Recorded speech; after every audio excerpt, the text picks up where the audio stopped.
Bonjour, j'espère que tout va bien chez toi. En général, c'est toujours bien de tenir sa promesse. Aujourd'hui, nous allons méditer sur des promesses. Les promesses de Dieu et les promesses que nous faisons aussi aux autres. Dans la première lecture, c'est à Jérémie que Dieu fait une promesse. Du livre de Jérémie chapitre 1, de versets 17 à 19, Dieu dit à Jérémie, va proclamer ma parole devant le peuple. Je vais te soutenir, je vais te protéger. Eh bien, après, nous savons bien à quel point Jérémie a dû souffrir à cause de la parole qu'il a prononcée. On pourrait se poser la question, mais où était la promesse de Dieu de le protéger pendant sa souffrance? Je sais qu'il y a beaucoup d'explications théologiques sur cette question, mais ça n'empêche pas quand même de poser la question, où est Dieu lorsque celles et ceux qu'il aime souffrent?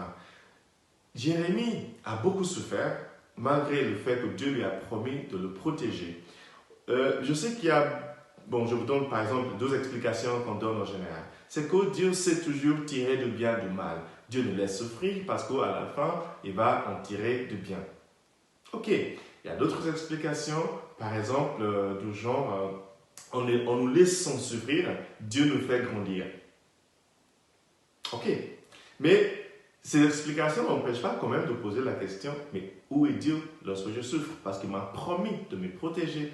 Qu'est-ce qui se passe? Si tu as vraiment essayé d'être vrai, être authentique, suivre la parole de Dieu, tu vas comprendre ce que je suis en train de dire. Si tu fais la parole de Dieu, la volonté de Dieu, tu essaies de vivre dignement, correctement dans la société, tu vas subir certaines choses, tu vas souffrir un peu, parfois beaucoup. Mais dans ces moments-là, n'hésitons pas à demander à Dieu, mais Seigneur, où est ta promesse de me protéger? Viens à mon secours. Dans l'évangile d'aujourd'hui, qui est tiré de l'évangile selon saint Marc, chapitre 6, le verset 17 à 29, nous avons une autre situation d'une promesse tenue, une promesse tenue, qui ne devrait pas être tenue d'ailleurs. Vous savez, moi je pense qu'il y a des moments où il ne faut pas tenir sa promesse. Eh bien oui, en général, il faut tenir ses promesses, mais je pense qu'il y a des moments où nous ne sommes pas censés tenir nos promesses. Aujourd'hui, nous fêtons le martyre de Saint Jean-Baptiste. Il a été tué, décapité, parce que, en ce jour, c'est-à-dire le jour de sa mort, ce qui s'est passé, c'est que Hérode, le tétrarque, le gardien du roi, on va dire, n'était pas le vrai roi, mais il était gardien du roi. Il avait son anniversaire, il a invité tous les notables et tout le monde pour fêter son anniversaire. Ce jour-là, sa fille a bien dansé et il lui a promis de tout lui accorder. Il a dit à sa fille, je t'accorderai tout ce que tu me demanderais. Tout. Tout. Le problème était dans le tout. On ne peut pas tout promettre parce qu'on n'est pas capable de tout. Donc si tu as promis tout, c'est que tu as déjà tort. Maintenant, si le moment vient de tenir ta promesse et tu vois que, tu vois que tenir ta promesse de tout faire pour quelqu'un va nuire à la vie de quelqu'un d'autre, en ce moment-là, personnellement, je pense que tu n'es pas censé tenir cette promesse-là. Parce que tenir une promesse de tuer quelqu'un pour quelqu'un, je trouve cette promesse-là vraiment, franchement, un peu trop. Donc, déjà, commençons par ne jamais promettre tout à quiconque. Parce que tu ne peux pas tout faire. Donc, dire à quelqu'un, je ferai tout pour toi, ce n'est déjà pas vrai. Donc, si tu te trouves déjà dans une situation où tu as déjà promis de tout faire pour quelqu'un, ce qui n'est déjà pas vrai, et si tu l'as déjà promis, si le moment vient et tu vois que tu ne peux vraiment pas tout faire pour cette personne, il faut être honnête pour t'excuser et dire « Désolé, je ne peux pas tuer quelqu'un par exemple pour toi ». C'est ce que Hérode aurait dû faire, mais il ne l'a pas fait. Il a fini par tuer Jean-Baptiste parce qu'il a promis de tout faire pour sa fille.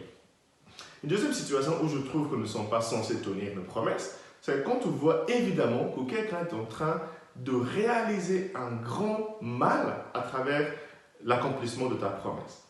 Par exemple, Hérodias avait ses calculs pour tuer Jean-Baptiste. Il l'a déjà fait arrêter, Jean-Baptiste était en prison et Hérode le savait. Il savait que sa femme voulait tuer Jean-Baptiste. Et quand sa fille a fait la demande suite, évidemment, à l'incitation de sa mère, qui lui donne la tête de Jean-Baptiste, moi je trouve que Hérode aurait dû ne pas tenir sa promesse dans cette situation-là, parce qu'évidemment, il rentrait dans le jeu de la manipulation de sa femme. Vous voyez, moi je pense que dans ces deux situations-là, il faut surtout pas tenir ses promesses. Évidemment, tu vas paraître comme quelqu'un qui ne tient pas sa parole, tu vas devoir t'excuser, tu vas être humilié, mais je pense que ces situations-là sont meilleures, sont mieux que de tenir une promesse qui nuit gravement à quelqu'un d'autre, voire tuer quelqu'un d'autre. Voilà ce que je voulais partager avec vous ce matin.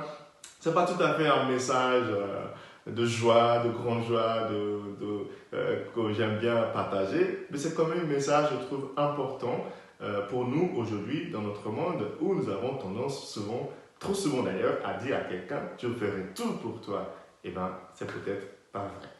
Que Dieu te bénisse aujourd'hui, le Père, le Fils et le Saint-Esprit. Amen.